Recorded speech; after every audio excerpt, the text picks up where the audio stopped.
可能就係我哋啲 friend 喺度 send 個網。18年我接觸咗他球，咁我就叫做都唔係我引入，係我哋一齊去推動，因為當年咧都好多人喺美加有打波。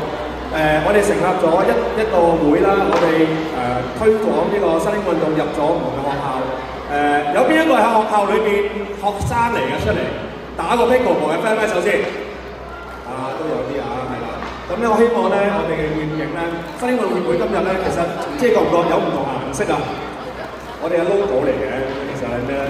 我哋希望有普及化，記唔記得體育嘅發展有5化：普及化、精英化、盛事化、專業化、產業化。但係點解揸隻顏色嘅？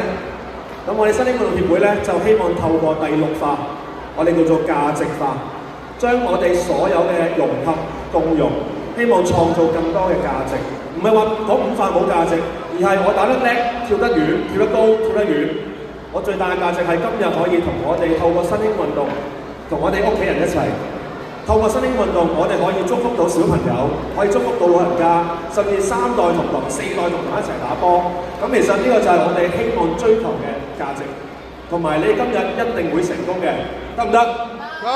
同隔離喺度講，你一定得嘅。係啦，咁希望咧，大家今日我哋一齊挑戰，唔嘥咁多口水啦。咁咧，將時間交俾司儀 ，thank you。喂，有啲新嘅朋友都好。其實今次嘅主辦方啦，阿黑豬 Sir 啦，都係因為他球而認識嘅。咁但係就希望今次都可以將分力支持一下。咁我見到大家頭先都非常之厲害啦，好多小朋友都見到你啱啱先學識揸板，但係頭先已經即刻做到呢一個10秒鐘嘅挑戰。係啊，所以小朋友都已經好乖啊！我哋細個咧，即係攞呢啲板咧，你試下拍人哋啊，整人哋㗎嘛。睇佢哋真係冇喎，好乖。好細空間。好有默契啊！快起慢跑，喂，好犀好感情，咁呢個先係講係最重要嘅。好啦，咁言歸正傳啦。咁樣我而家就去宣佈個紀錄，咁我會有講3個數字嘅。第一個數字就係參與人數咧，今日咧係有778人嘅。係啦，跟住就係數學題啦。咁樣我哋要幾多個人先可以成功咧？咁樣咧，我哋被取消資格人數咧係有72人嘅。